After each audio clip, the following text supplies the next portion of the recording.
Welcome to the Nude Wine Club for April. We have 3 wines from the south of France this month to look at. And prior to Malbec and Albarino being extremely popular, and even Pinot Grigio to some regard, the wines of southern France were hugely popular because they were really good value for money.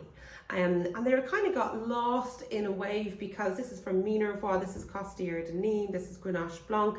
They're not exactly things you remember easily or that they roll off the tongue. But hopefully when you try these, you'll see firstly what an exciting wine region it is. You'll also see what good value for money, because quality at this price point for me is exceptional.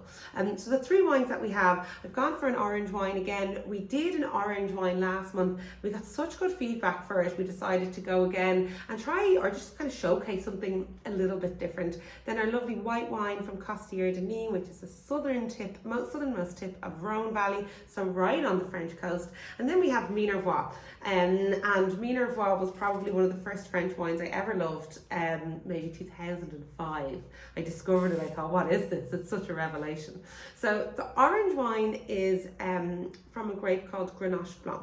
So you've heard of Grenache before. There's a red Grenache and a white Grenache.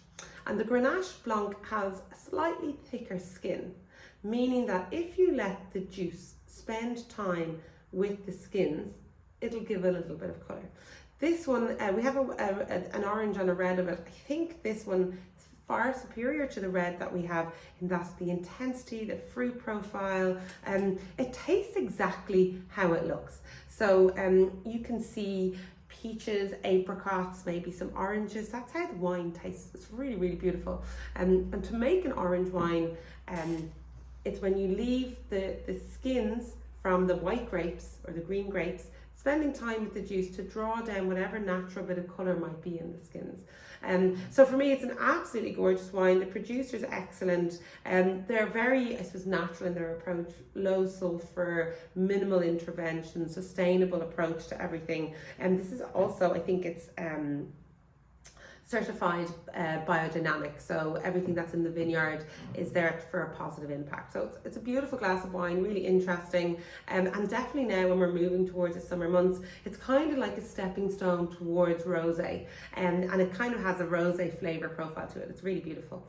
The next wine that we have is from Costières de Nîmes, and Costières de Nîmes is the southernmost tip of the Rhone Valley region, and prior or up until 2002 it was part of the Languedoc-Roussillon region, and they actually moved some of the laws around to make it part of the Rhone Valley. The grapes here, again, there's Grenache Blanc in it, so you get to taste what it tastes like produced as a white wine rather than as an orange wine, and some Colombard and a little bit of Sauvignon, and it's really intense, really rich. It's like an excellent version of a Sancerre in some ways, with a little bit more weight. It's a gorgeous glass of wine, definitely one for people who like Sauvignon Blanc and they want to try something different. And certainly now we've seen over the last year, maybe year and a half, prices going up, inflation, the price of Sancerre has increased, Sauvignon has increased. Where do you find good value for money in the 15 to 20 euro price category for a really good glass of Sauvignon Blanc? And that's what this is going to give you. It's just very, very good quality. And then finally we have this wine, which is from Minervois, a new wine for us from Chateau Dupieux. And to not ignore the elephant in the room, this wine is 15% alcohol, which I didn't realize until I was creating the product on the website, and I was like, whoa, I don't think we've ever had a 15% alcohol wine on the website. When I had tasted originally, I went to a trade show and tasted it, and I thought, like, my tasting note was, this tastes like silk. Wow. Like, because it's such a lovely glass of wine. It's made from, and in Minervois you can use a number of grapes from across France. So this is Cinsault, Grenache and Syrah. So grapes that actually are found in Châteauneuf-du-Pape in a slightly different blend from the Minervois region. It's made in such a high quality that you don't taste the alcohol percentage. Like, it doesn't feel when you drink it, whoa, that's strong. But it's a beautiful glass of wine, really rich. If you're going to enjoy it with a bit of food, I'd definitely go for like a big hearty stew or something really rich that can counteract the intensity and body of this wine, because That's what it is. So, 3 gorgeous wines from the south of France, 3 wines that showcase how good it can be in wines that are good value for money in the sub 20 category.